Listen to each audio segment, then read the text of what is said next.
Сәлеметсіңдер ме балалар, 89-шы сабақ Ч әрпімен танысамыз. Ең алдымен каналға жазылуды ұмытпа. Ч әрпі дауыссыз дыбыс. Дауыссыз дыбысты біз қысқа ғана айтамыз балалар. Қане қайталайық. Ч, Ч, Ч. Жақсы. Суретке назар аударайық. Суретте балалар жарысқа қатысып, жарыстан жүлделі орын алып тұр. Яғни чемпион болып тұр. Бұнға бөлекші чемпион сөзін. Чемпион. Яғни үш буынды сөз екен балалар. Қарамен жазылған сөздерді оқиық. Чек, чемпион, чемпионат. Келесі мәтінді оқиық балалар. Олимпиада чемпионы.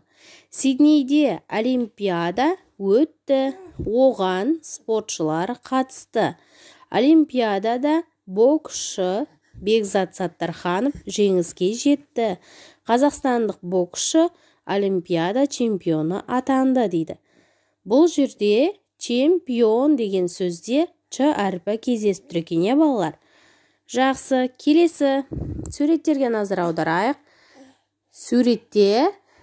Бірінші суретте Ч әрпі және терек сөзі, яғни теректің суреті берілген екен. Терек деген сөзден бастапқы үш әрпін алып тастаймыз, сонда ек деген сөзді қалады. Ш әрпіне қоссақ, чек деген сөз шығады екен. Ал Ш әрпі және ай суреті тұр. Бұл жерде шай деген сөз шығады екен.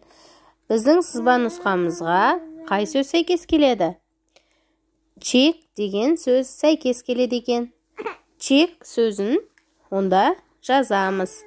Және дыбыстық талдау жасаймыз балалар. Каналға тіркелуді ұмытпаңдар.